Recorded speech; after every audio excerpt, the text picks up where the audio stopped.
हम लोगों के लिए, मऊ का मतलब हम, मैं अपने ऊपर लेकर के ये बात कह रहा हूं, एक किस्सा सुनाते थे और शायद वो उनके जीवन में बताते हैं कि हमने स्वयं ये दृश्य देखा है। किसी स्टेशन पर उन दिनों प्रचारक थे, तो किसी के स्कूटर पे बैठ करके, किसी के कहीं बस की यात्रा करते थे, तो कहीं रेलवे की यात्रा करते थे। तो बताते हैं कि एक बस स्टेशन पर वो बैठे हुए थे, बस आने का इंतजार कर रहे थे। तो एक आदमी थोड़ा मैला कुचैला फटे हाल स्थिति में खड़ा था और वो अपने एक हथेली पे, बाएं हथेली पे ले करके ऐसे किया हुआ था और दाएं हाथ के एक अंगुली से बार बार हथेलिया को रगड़े और उसके बाद चाटे। तो बहुत देर तक इंतजार कर रहे थे बस का, बहुत देर तक उसका ही चलता रहा, तो उनसे रहा नहीं गया। फिर खड़ा होकर पूछे कि भैया ये क्या तुहार क्या कर रहे हैं आप? एक हथेली पर रख करके और दूसरा उंगली से आप क्या घुमा घुमा करके क्या चाट रहे हैं? तो जवाब जो था वो सुनने लायक है।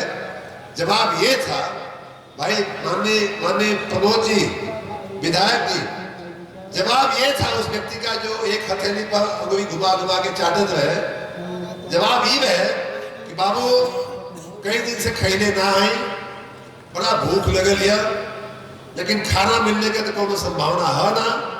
ये लिए हम कल्पना करत हैं कि हथवा में नून ले ले हैं आ रोटियों में लगा के खैले का हम मन में सोचत हैं कि हम रोटी या नमक खात हैं, ये बात का कल्पना करत हैं। तो इनसे रहा नहीं गया और कहे कि अरे भाई जब कल्पना ही करना है तो पूरी और सब्जी की क्यों नहीं करते हो, रोटी और नमक की क्यों करते हो? बात सही है कि ना? जब कल्पना करेंगे है तो हम लोग कुछ बड़ी कल्पना करें, बड़ा हम बनावे। तो मैं ये कहूंगा कि आपने 81 लाख का एस्टिमेट बनाने के बजाय अगर 2 करोड़ का भी बनाया होता तो वो पैसा मंजूर होकर के आ गया होता। मैं यहाँ बैठे हुए सभी लोगों को आश्वस्त करना चाहूंगा कि आपकी जो भी इच्छा होगी, जैसा कि चेयरमैन ने बताया भी कि बहुत सारे काम हो रहे हैं। और मैं एक और इच्छा है, पता नहीं वो पूरा किए कि नहीं चेयरमैन जी, वो ये था कि मऊ से अगर आदमी चले तो लाइट का जहां मऊ का नगर पालिका का हद खत्म होके वहां से कोपागंज के नगर पंचायत का लगभग हद शुरू हो जाने, बीच में थोड़ा बहुत ही गांव एक आध बाकी रहता होगा तो बताओ 150 मीटर। तो 150 मीटर को अब हाथ जोड़ करके 150 मीटर वालों की तरफ से चेयरमैन साहब से भी कह रहे हैं थोड़ा कृपा करके आगे बढ़ा दीजिएगा। तो मऊ से जब चलेगा, मऊ से नहीं बल्कि खोरहट से जब चली आदमी, मिर्जाहादीपुर हो, बस स्टेशन हो, या आजमगढ़ मोड़ हो, गाजीपुर मोड़ हो, भीटी हो, नदी पार करके बलिया मोड़ हो, अगर कोपागंज आई तो वहां से लाइट शुरू होगी खोरहट से, और वो लाइट जाकर के कोपागंज जब पार कर जाएगा तब जाके पूरी होगी। सोचिए कितना बड़ा दृश्य हमारे जिले का, कैसा दृश्य होगा। तो ये सोच के साथ हम लोग भाई बहनों काम कर रहे हैं। माताओं का आशीर्वाद हम लोगों को ऐसे ही मिलता रहे, आपकी सेवा में कहीं कोई कमी नहीं रखी जाएगी। मैं फिर कह रहा हूं कि मऊ के लिए आपको जो चाहिए वो न्यौछावर है, वो हाजिर है, और भगवान भोलेनाथ के देने वाले वही हैं, हम आप तो लेने वाले हैं। उनकी कृपा से मऊ के सेवा में कहीं कोई कमी नहीं रह जाएगी, चाहे नगर विकास का काम हो, चाहे बिजली विभाग का काम हो।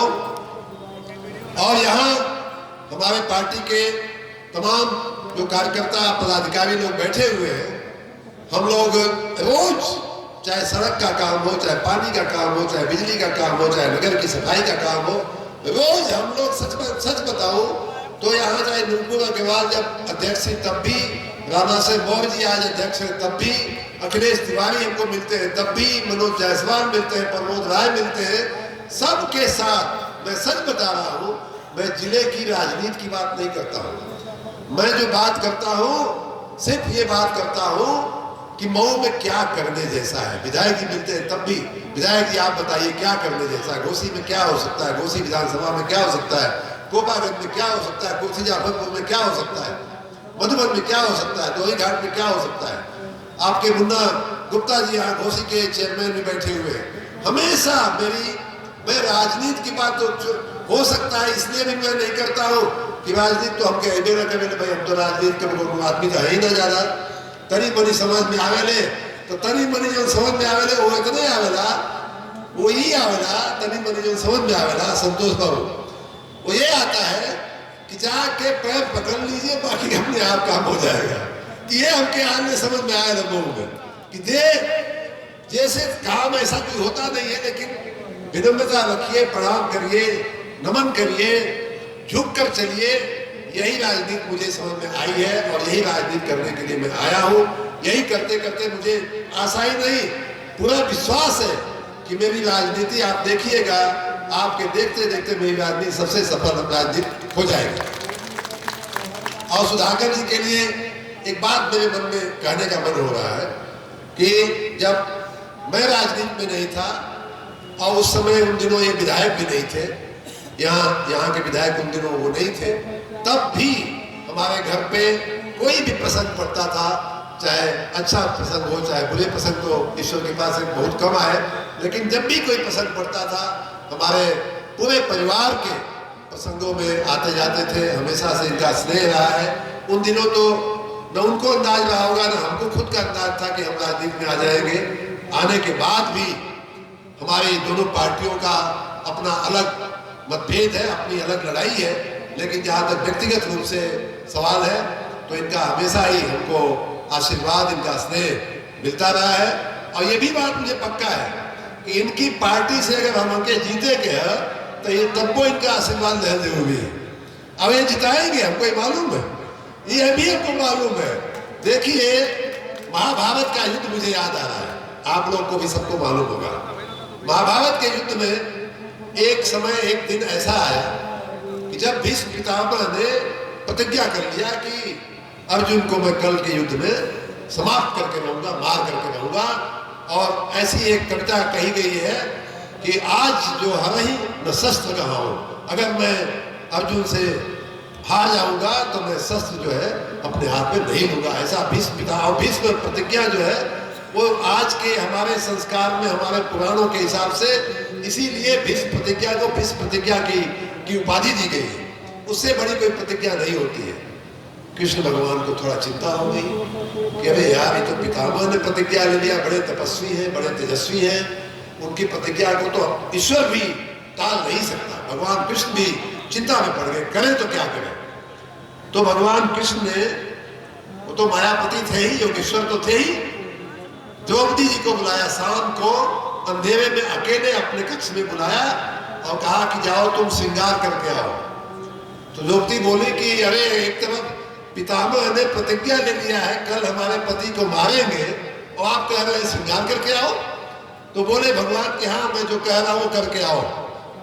तो गई द्रौपदी जी, श्रृंगार करके आई और उसके बाद भगवान कृष्ण ने कहा कि जाओ पितामह के पास जा करके उनके चरणों में प्रणाम कर उनके चरणों में पड़ जाओ। और द्रौपदी को बात समझ में नहीं आएगी क्यों ये सब कृष्ण करवा रहे हैं हमसे, ये सब नाटक क्यों करवा रहे हैं, युद्ध एकदम आखिरी युद्ध चल रहा है और ये हमसे ये सब करवा रहे हैं। कहे मैं जो कह रहा हूं वो करो जा करके। द्रौपदी जी गई, पितामह के चरणों में पड़ी और पितामह ने आशीर्वाद दिया, सौभाग्यवती भव। कृष्ण ने कहा बस हो गया काम, और वापस आई और वो सौभाग्यवती रही और स्वयं पितामह को सैया पर सोना पड़ा। ऐसे हमारे सुधाकर सिंह जी हैं। मुझे जब इनके आशीर्वाद की आवश्यकता पड़ेगी तो मैं ले ही लूंगा उनका आशीर्वाद। इनकी पार्टी तो रसातल में जा रही हो, चली ही जाएगा, इसलिए न उनको चिंता है न हमको चिंता है। रही बात यह कि आपके विकास के लिए चाहे वो लेकर के आवे, चाहे आप लेकर के आवे, चाहे ये लेकर के आवे, चाहे वो लेकर के आवे, हमारा दरवाजा खुला है, हमारा दिल खुला है, हमारा मन खुला है।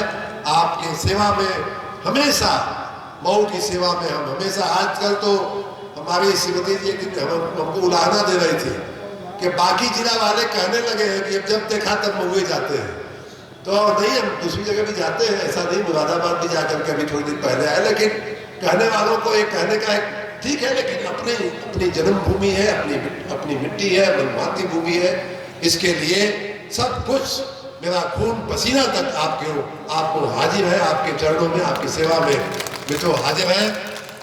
आज का दिन एक और मामले में बहुत ही महत्वपूर्ण है, और वो ये है कि आज कल्पनाथ राय जी की पुण्यतिथि, और कल्पनाथ राय जी का योगदान हमारे जिले के लिए ही नहीं बल्कि पूरे पूर्वांचल के लिए बहुत ही बड़ा है, और विशेष रूप से हमारे जिले के लिए उनका योगदान बहुत ही बड़ा है। तो एक तो हम सभी उनकी पुण्यतिथि पर उनको अपना श्रद्धा सुमन अर्पित करें। मैं उनको अपनी विनम्र श्रद्धांजलि देता हूँ, उनको नमन करता हूँ, उनका आदर करता हूँ।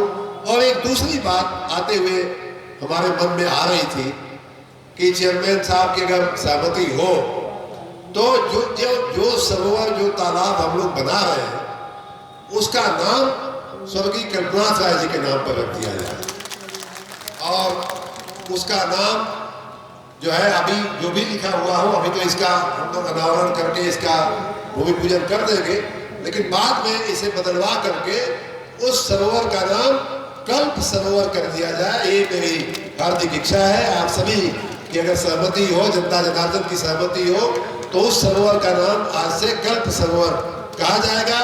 और कल्प सरोवर एक तो माननीय स्वर्गीय कल्पनाथ राय जी का नाम हमें याद कराएगा, और दूसरा भगवान भोलेनाथ के सामने वो सरोवर है। वैसे भी जब छठ की पूजा होती है, आप जो भी कल्पना करें, जो भी कल्प, जैसे कल्प तरु होता है, जब कल्प वृक्ष होता है, वैसे ही ये कल्प सरोवर आपकी सभी मनोकामनाओं को पूरा करता रहे। आने वाली अनेक पीढ़ियां इस बात को याद रखते हुए अपने को धन्य करें।